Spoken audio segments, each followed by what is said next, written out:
Yang selanjutnya adalah materi bentuk eksponen, yang dimana ini adalah materi terakhir di kelompok kami. Bentuk eksponen bisa disebut juga sebagai formula Euler. Eksponen atau formula Euler dalam bentuk cos theta ditambah dengan sin theta dapat dinyatakan dengan atau eksponen imajiner theta, yaitu eksponen dalam kurung formula Euler dalam bentuk cos theta ditambah dengan imajiner sin theta dapat dinyatakan dengan atau eksponen imajiner, yaitu eksponen dikalikan dengan imajiner theta sama dengan eksponen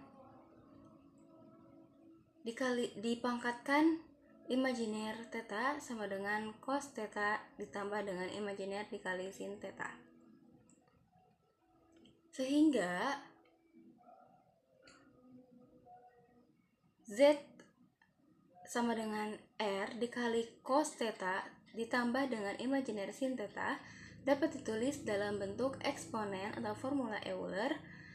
Z sama dengan R E dipangkatkan dengan imajiner dikali theta sama dengan R dikalikan dengan eksponen dikalikan dengan imajiner theta. Yang selanjutnya, operasi perkalian. Ada operasi perkalian, pembagian, pangkat, dan akar sebagai berikut. Yang pertama itu ada perkalian dan juga pembagian.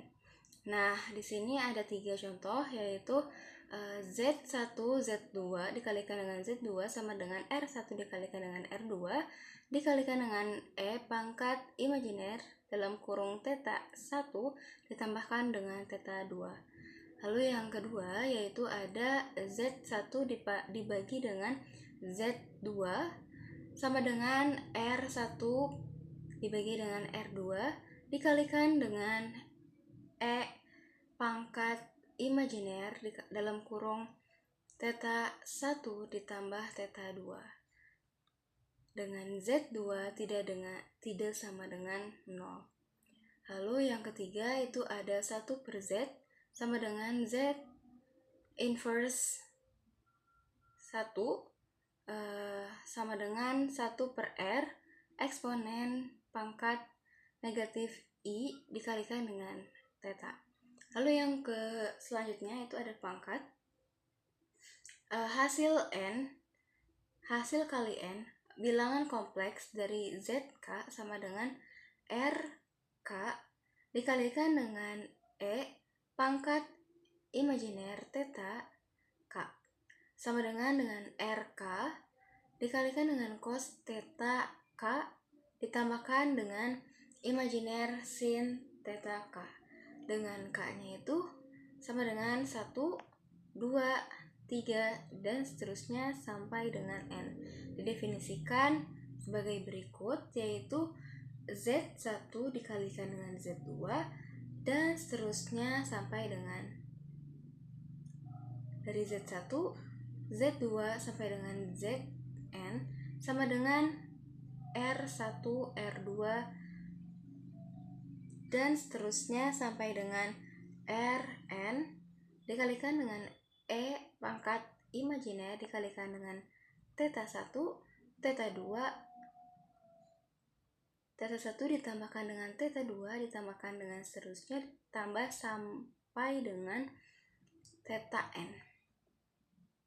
Lalu yang selanjutnya, apabila Z1 sama dengan Z2 sama dengan seterusnya sama dengan Zn sama dengan Z sama dengan Re dipangkatkan imajiner theta, maka Z pangkat N sama dengan Re pangkat imajiner theta dikalikan pangkat N sama dengan R pangkat N dikalikan dengan E pangkat imajiner dikali N dikali theta sama dengan R pangkat N eksponen dalam kurung in imajiner N theta, atau Z pangkat N sama dengan R pangkat N dikalikan dengan cos theta ditambah imajiner sin theta dipangkatkan N.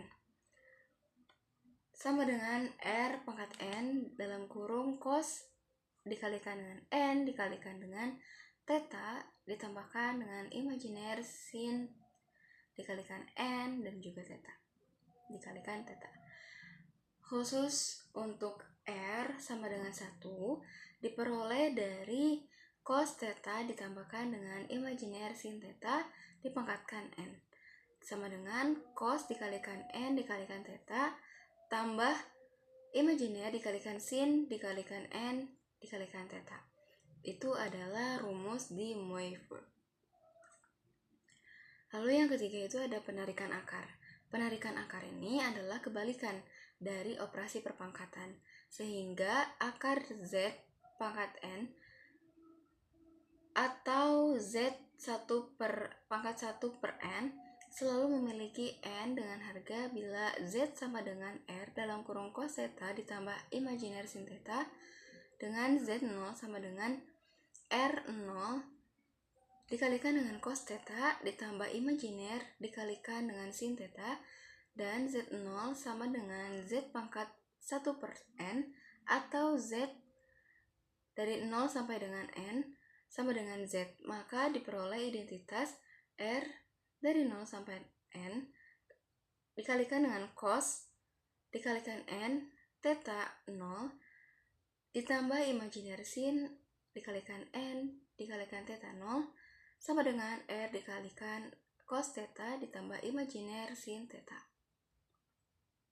Sehingga R0 sampai dengan N sama dengan R atau R0 sama dengan R pangkat 1 per N dan N theta 0 sama dengan theta ditambahkan dengan 2 dikali K dikali V atau theta 0 sama dengan theta ditambah 2kV per N dengan K-nya itu adalah sama dengan 0, 1, 2, dan seterusnya dikalikan N dikurangi 1. Sehingga rumus umumnya bila Z sama dengan R dikalikan dengan cos theta ditambah imajiner sin theta, maka akar dari Z pangkat N akar 3 dari Z sama dengan Z pangkat 1 per N sama dengan R pangkat 1 per N dikalikan dengan cos theta ditambah 2kV per N ditambah imajiner sin theta ditambah 2kV per N dengan K-nya itu sama dengan 0, 1, 2, dan seterusnya dikalikan dengan N kurangi 1. Dengan catatan, penyelesaian Z pangkat 1 per N sama dengan 1 akan mendapatkan N titik dalam kurung penyelesaian dan membentuk segi N beraturan pada lingkaran satuan. Dengan contoh, tentukan akar pangkat 3 dari N.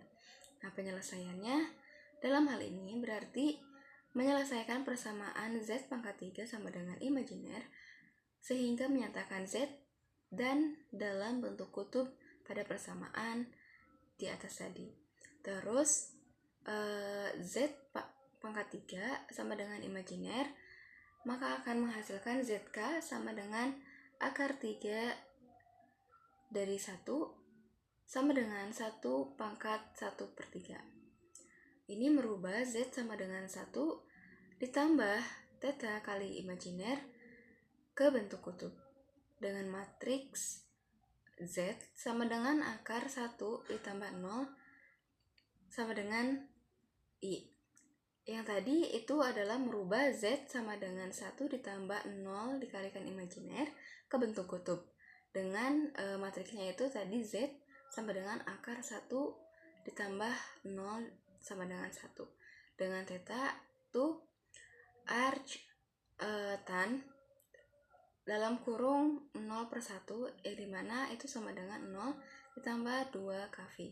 Nah, Z dari Z ini sama dengan 1 ditambah theta dikali imajiner sama dengan 1 dikali cos 2kV ditambah imajiner sin 2kV, sehingga ZK sama dengan akar 3 dari 1 sama dengan 1 pangkat 1/3 dikalikan dengan cos 2kV per 3 ditambah dengan imajiner sin 2kV per 3 dengan K sama dengan 0, 1, 2. Untuk K sama dengan 1, maka Z1 sama dengan 1 dikalikan dengan cos 0 ditambah dengan imajiner sin 0 sama dengan 1 ditambah imajiner 0. Lalu untuk K sama dengan 2, maka Z2 sama dengan 1 dikalikan dengan cos 2V per 3 ditambah I sin 2V per 3 sama dengan negatif 1/2 ditambah 1/2 akar 3 imajiner. Lalu yang selanjutnya itu untuk K sama dengan 3 dengan Z3 sama dengan 1 dikalikan dengan cos 4V per 3 ditambahkan dengan imajiner sin 4V per 3 sama dengan negatif 1/2 dikurangi 1/2 akar 3 imajiner. Jadi akar pangkat 3 dari imajiner adalah 1 ditambah imajiner 0, lalu negatif 1/2 ditambah 1/2 akar 3 imajiner, dan negatif 1/2 dikurangi 1/2 akar 3 imajiner. Dengan catatan, bila dilukis pada bidang XY, maka ketiga titik Z1, Z2, dan Z3 membentuk segitiga sama sisi. Lalu secara umum diperoleh realita bahwa penyelesaian Z pangkat 1 per N sama dengan 1 mendapatkan N titik penyelesaian dan membentuk segi N beraturan pada lingkaran. Demikian penjelasan dari saya. Dilanjut ke moderator.